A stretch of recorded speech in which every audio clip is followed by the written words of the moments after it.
이제 개인적으로 궁금한 게 있어서 질문한다고 했습니다. 좀 제가 읽어보겠습니다. 존 메가더 목사의 기도의 열정이란 책에 보면 조지 휘트필드와 요한 웨슬레의 일화 중에서 이런 내용을 읽었습니다. 휘트필드 목사와 웨슬레 목사 둘이 같이 사역을 하게 되어 같은 숙소를 쓰게 되었는데요. 휘트필드 목사는 잠자기 전에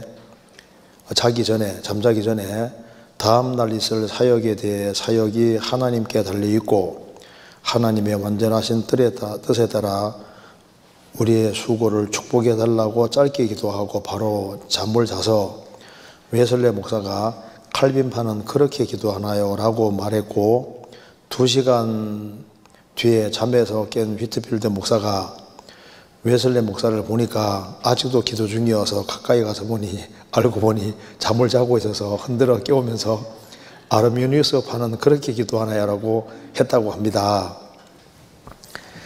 전도에 대해 묵상하면서 요새 의문 드는 점이 있는데요. 우리가 전도받을 영혼을 위해서 기도를 하고 또 나름대로 성경을 열심히 공부하고 밭갈이를 해서 복음을 전한다는 것이 하나님께서 정하신 그 구원의 총량, 로마서 11장 25절 총량과 광일련하여 총량의 수를 변화시킬 수 있는 것인가요? 요한계시록에 보면 복음을 전하는 일에 대하여 그 교회가 하나님 앞에 합당하지 않으면 촛대를 옮기신다고 하셨는데 결국에는 하나님 역사는 어떤 다른 사람을 통해서든지 결국에 이루어지는 것이고 하나님은 진실로 찾고 찾는 자를 만나게 해주시고 구원하시지 않습니까?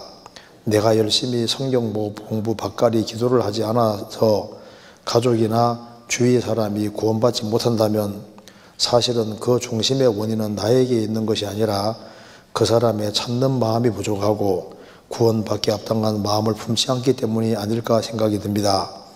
그 사람의 마음이 변화되기를 기도하고 구원받기를 기도한다는 것이 결국에는 구원받아야 하는 대상자의 자유의지를 침범하여 그 마음이 변화되는 것을 기도하는 것인데 이것은 하나님이 정하신 자유의지를 침범하는 일이 아닐까 의문이 듭니다 하는 질문입니다. 무슨 말인지 이해되시죠? 이게 상당히 이게 좀 중요한 질문이라고 할 수 있습니다.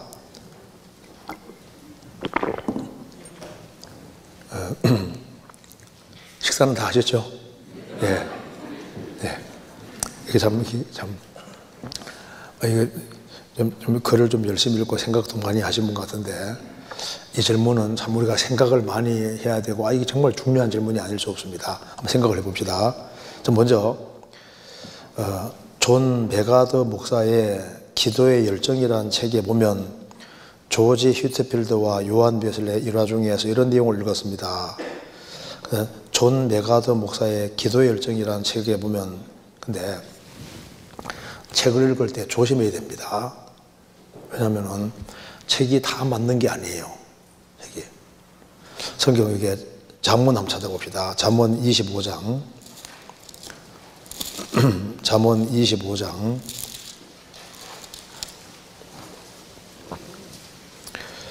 4절에 25장 4절 은혜에서 찢기를 제하라 그리하면 장색에 쓸만한 그릇이 나올 것이요. 이 말씀 보면은 은혜에서 찢기를 제하라 그리하면 장색에 쓸만한 그릇이 나올 것이요. 이 말대로 어떤 훌륭한 사람이 쓴 글에도 찌꺼기가 있을 수 있습니다. 찌꺼기는 잘 제의되거든요. 그러면 이제 존 메가더 목사도 미국에서 굉장히 알아주는 목사님이잖아요. 책도 아주 많이 썼는데 저도 존 메가더 목사가 쓴 글을 좀 읽어봤는데 그게 결정적으로 문제되는 것도 있습니다. 이제 문제되는 게 여러 가지가 있는데 그 중에 여기 이제 봐봐요. 여기 존 메가더 목사.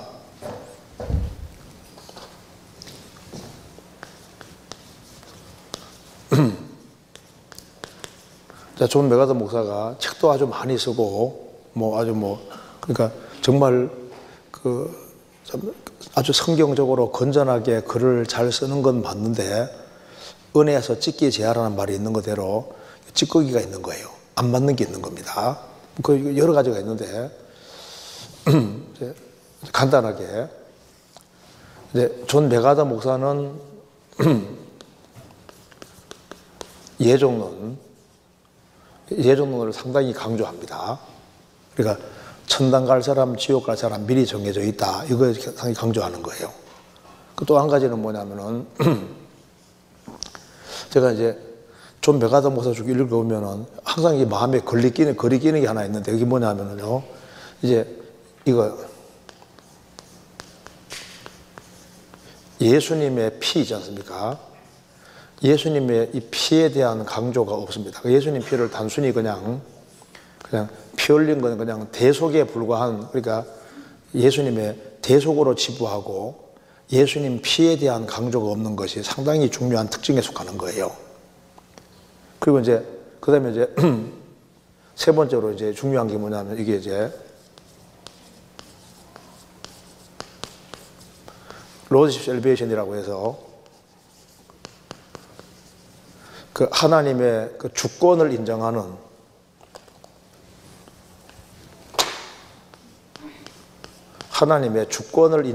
구원이지 않습니까? 그러니까 지금 미국에서 그 영접식 기도가 많기 때문에 그러니까 원래 하나님은 거룩하시고 인간은 비참한 죄인이니까 하나님과 인간 사이에 이제 거리를 높여놓고 그래서 사람이 이제 하나님의 긍휼과 자비를 구해서 이제 하나님이 구원시켜줘야 구원이 되는 거잖아요. 근데 지금은 이제 하나님과 인간을 옆에 갖다 놓고 그래서 인간이 주님 내 속에 들어옵시 하면 들어오는 식으로 이제 이렇게 대등한 관계로 만들어 놨기 때문에 영접 기도를 많이 하다 보니까 내가 믿기로 결심은 하는데 내 속에 들어오지 않은 경우가 뭐 대부분이잖아요. 그러니까 이제 영접식 이제 기도를 많이 하다 보니까 교회 안에 가짜 교인들이 많이 생기니까 그러니까 이제 존 맥아더 목사는 하나님의 주인됨, 주권을 인정해야지 구원인 것이고 이제 강조를 하는데 그러면 내가 이제 주님은 내 주인입니다 하고 있잖아. 강조한다고 구원되는 게 아니잖아요. 사람이 죄를 사함 받을 때 성령이 들어오시고 성령이 들어오시면 자동으로 주님이 주인 되는 겁니다.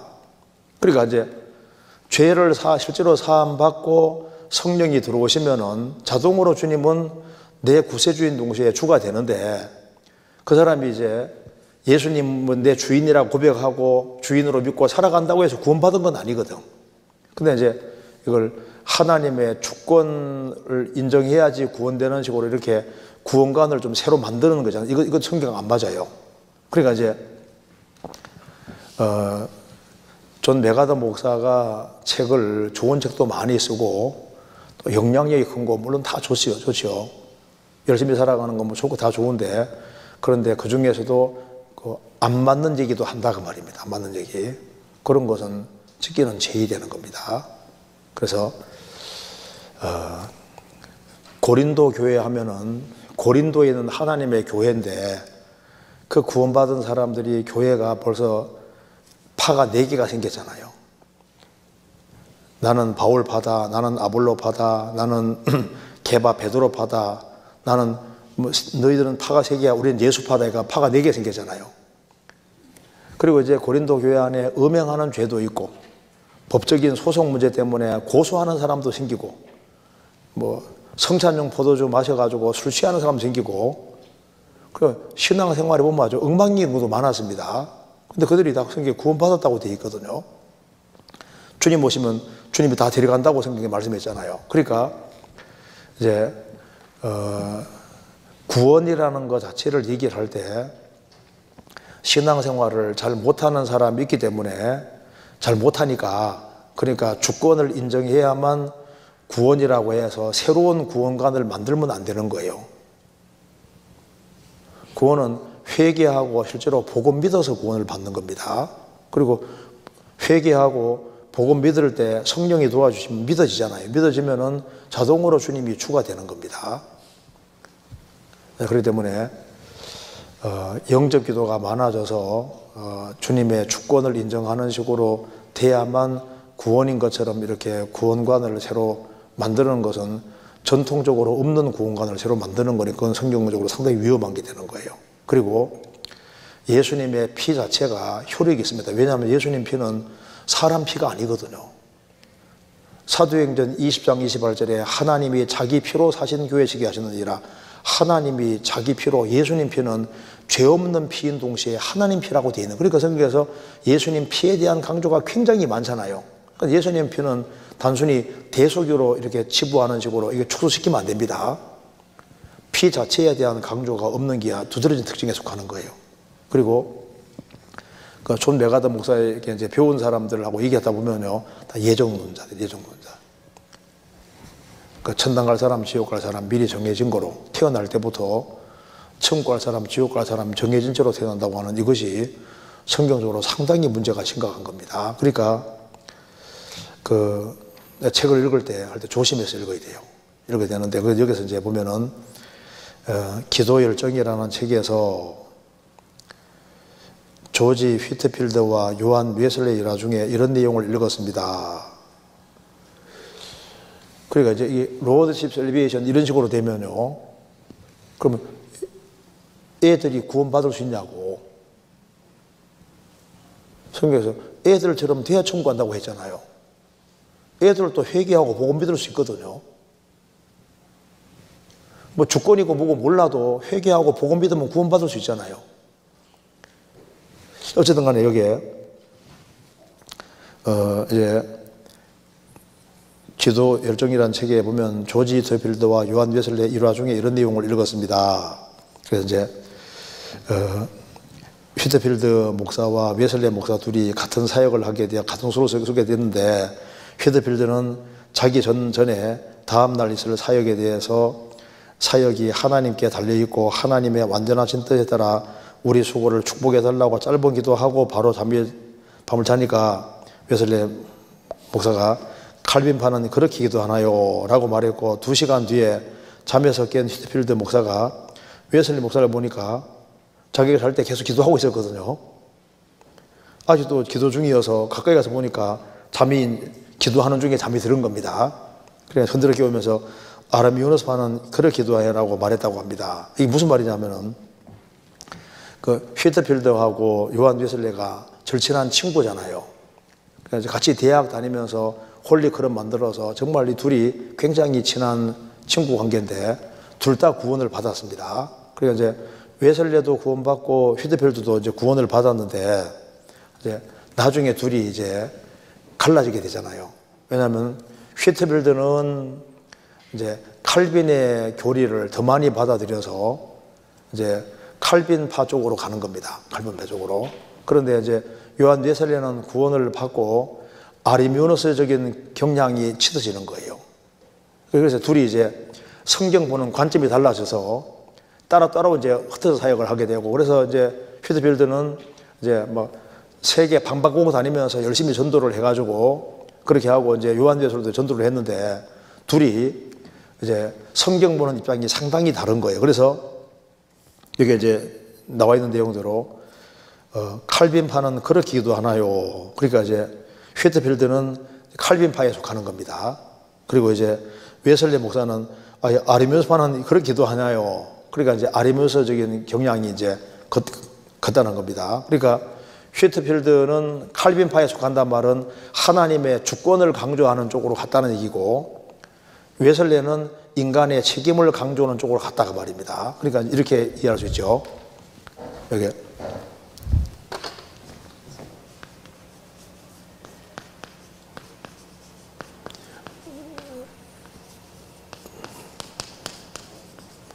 그리고 이제 이 칼빈파 쪽이라는 건 무슨 말이냐면은 하나님의 주권을 강조하는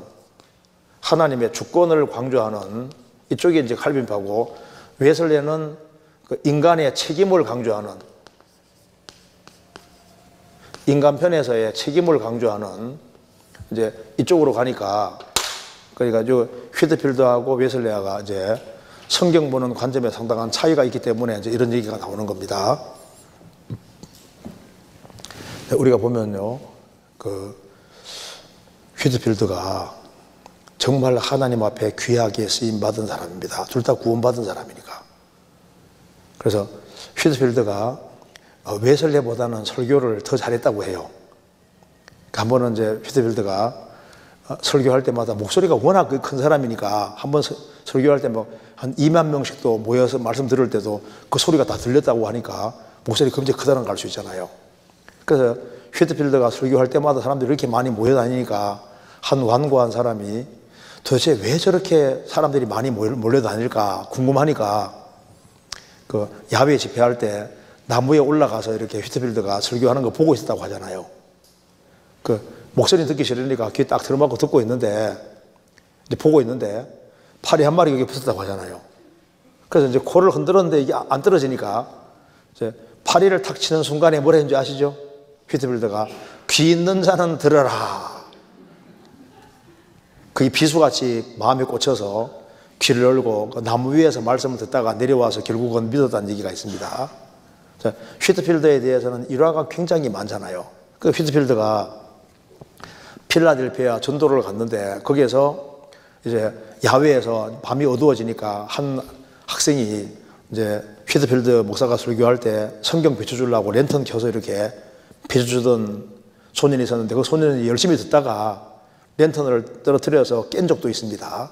그런데 이제 세월이 지나서 이제 휘트필드가 다시 미국으로 갔을 때 한 목사님이 이제 집에 초청해서 그 같이 식사를 하게 됐는데 제가 누군지 모르겠으겠습니까? 누구신데요? 제가 목사님이 그 설교할 때 성경책을 비춰주던 접니다. 제가 목사님 그때 설교 듣고 제가 인생 방향을 바꿔서 저도 목회자가 됐습니다. 뭐 그런 얘기부터 해서 뭐 굉장한 얘기가 많습니다. 그리고 이제 휘트필드하고 이제 웨슬리가 있을 때 휘트필드는 전도를 많이 했잖아요. 전도 많이 하고 그거로 끝냈는데 요한 웨슬리는 조직가입니다. 그래서 요한 웨슬리는 전도의 사람들이 이제 구원을 받으면 그 사람들을 모아서 단체를 만들고 교회를 만들고 해서 그래서 요한 웨슬리는 그 모임 같은 거 구성을 참 잘했어요. 그래서 휘트필드가 나중에 보니까 내가 전도한 사람 다 웨슬리 쪽에 가 있네. 그 웨슬리는 구원을 받을 뿐 아니라 구원받은 사람을 잘 모아서 이렇게 연결시켜서 같이 교제하고 힘합하고 전도하고 이런 걸 참 잘했던 사람입니다. 그래서 이제 둘 다 주님 위에 쓰임 받은 사람이 확실한데 이제 휘트필드가 먼저 죽게 되잖아요. 죽게 됐을 때 요한 웨슬리가 이렇게 장례식에서 이렇게 얘기했습니다. 제가 읽어드리겠습니다. 영국에서 1770년 11월 10일 휘트필드 생전의 유언에 따라 그의 친구 요한 웨슬리가 눈물로 장례 설교를 했습니다. 이렇게 했습니다. 어느 누가 그처럼 수많은 사람을 그리스도께로 초청했으며 그처럼 많은 죄인들을 회개시켰다는 말을 읽거나 들은 적이 있는가? 어느 누가 그처럼 많은 사람을 어둠에서 빛으로 인도하고 사탄의 세력으로부터 하나님께로 인도하는 복된 도구가 된 사실을 듣거나 읽은 적이 있는가? 그러니까 이 웨슬리는 입장이 달랐지만은 그 휘트필드가 복음 전하기 위해서 일생을 바쳤기 때문에 많은 사람이 구원을 받는 것을 보고 정말 그 휘트필드가 많은 사람을 주님 물품으로 인도한 것에 대해서 이렇게 장례식장에서 얘기를 하는 겁니다. 그래서 휘트필드는 무려 13회나 대서양을 넘나들면서 1만 8천 회에 달하는 대중 집회를 했고 복음을 전했습니다. 그래서 1736년에 거듭난 후에 1770년 세상을 떠날 때까지 33년 동안 복음에 불타는 가슴을 안고 하루에 3회 내지 4회 설교를 계속했다고 합니다. 그리고 일생 동안 정말 바쁘게 부지런히 복음 전하며 살다가 주님 품에 들어간 사람이 이제 휘트필드인 거예요. 뭐 요한 웨슬리도 마찬가지. 요한 웨슬리는 85세까지인가 살았습니다. 그리고 그도 정말 책도 많이 쓰고 지금도 영향력을 많이 미치고 있는데 이 두 사람 입장이 서로 다릅니다. 그래서 여기 이제 내용 나온 중에 알미니우스하고 칼빈이 나오잖아요. 이게 이제 성경 보는 관점에서 차이가 나는 겁니다. 그래서 여기에 이제 칼빈하고 알미니우스 이거 잠깐만 이렇게 정리를 할 필요가 있는데, 여기 봐봐요.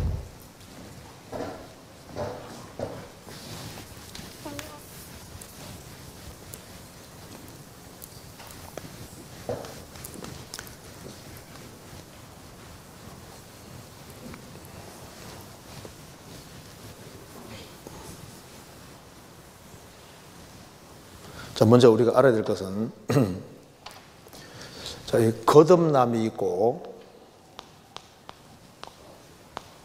예정이 있으면은 봐요. 예정론을 철통같이 믿어도 거듭 안 하면 천국 못 가잖아요. 그렇죠?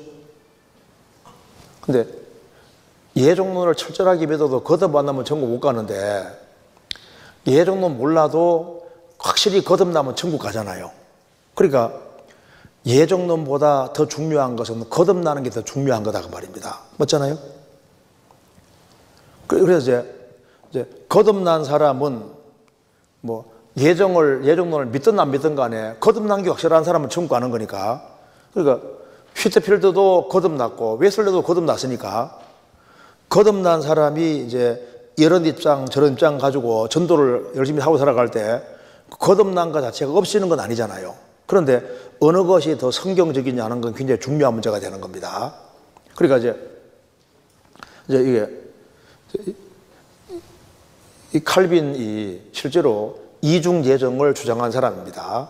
그래서 칼빈은 물론 예정론을 후치시켰지만은 하나님은 창세 전에 천국 갈 사람, 지옥 갈 사람을 미리 정했다고 생각을 했습니다. 근데 이제 알미니우스는 무슨 소리냐? 하나님은 천국 갈 사람, 지옥 갈 사람 미리 정한 것이 아니다. 그래서 칼빈은 이제 이중 예정을 주장했는데 이제 알미니우스는 이 칼빈의 주장이 성경하고 안 맞는다는 것을 알은 거예요. 그래서 제가 한번 알미니우스 입장을 잠깐만 한번 말씀드리겠습니다. 여기에 알미니우스는 1560년에서 1609년까지 살았는데 이 알미니우스는 하나님은 누구도 지옥 가도록 정하신 것이 아니라고 했습니다. 왜? 하나님은 실제로 모든 사람이 구원받기 원하시니까. 그리고 예수님은 택한 사람만 위해 죽은 것이 아니라 예수님은 모든 사람을 위해 죽었다 그 말입니다. 근데 그 효력은 믿는 사람에게 효력이 미친다 그 말입니다. 그런데 이제 이 알미니우스하고 이제 칼빈 이게 차이가 갈라지는 게 뭐냐면은 여기 봐봐요.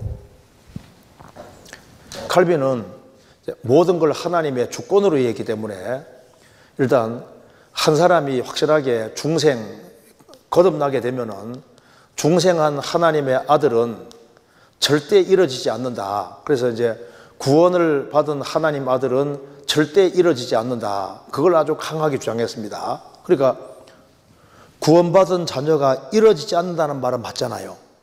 이건 틀림없이 맞는 말입니다. 근데 이제 알미니우스 쪽은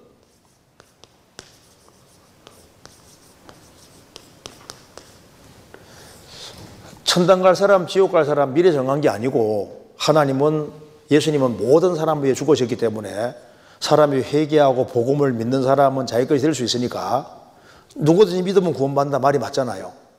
그런데 이제 자유의지를 강조하다 보니까 구원을 받은 사람이 혹시 잘못 살면은 이제 이뤄질 가능성이 있는 것처럼 얘기한 것, 이건 안 맞는 거예요. 그러니까 이제 은혜 찍기를 제하라는 말씀대로 이제 천당 갈 사람을 미리 정했다면은 지옥 간 사람도 미리 정한 게 되는 거니까 이 문제가 심각해지는 겁니다. 그러면 이제 성경에 아주 심각한 문제가 생기는 거예요. 그런데 또 구원을 받은 하나님 자녀가 이루어진다. 이것도 큰 문제거든요. 그러니까 이제 칼빈 얘기가 다 맞는 것도 아니고 알미우스 얘기가 다 맞는 얘기도 아니다 그 말입니다. 그래서 누구든지 믿으면 구원받는다 맞는 얘기잖아요. 천당 갈 사람, 지옥 갈 사람 미리 정해졌다. 그건 안 맞는 거거든. 그리고 이제 하나님 자녀로 거듭난 사람은 안 이루어진다. 이건 칼빈 얘기가 맞는 거잖아요. 그런데 구원을 받은 하나님 자녀가 혹 잘못 살면 이뤄질 수도 있다. 이건 안 맞는 얘기라고.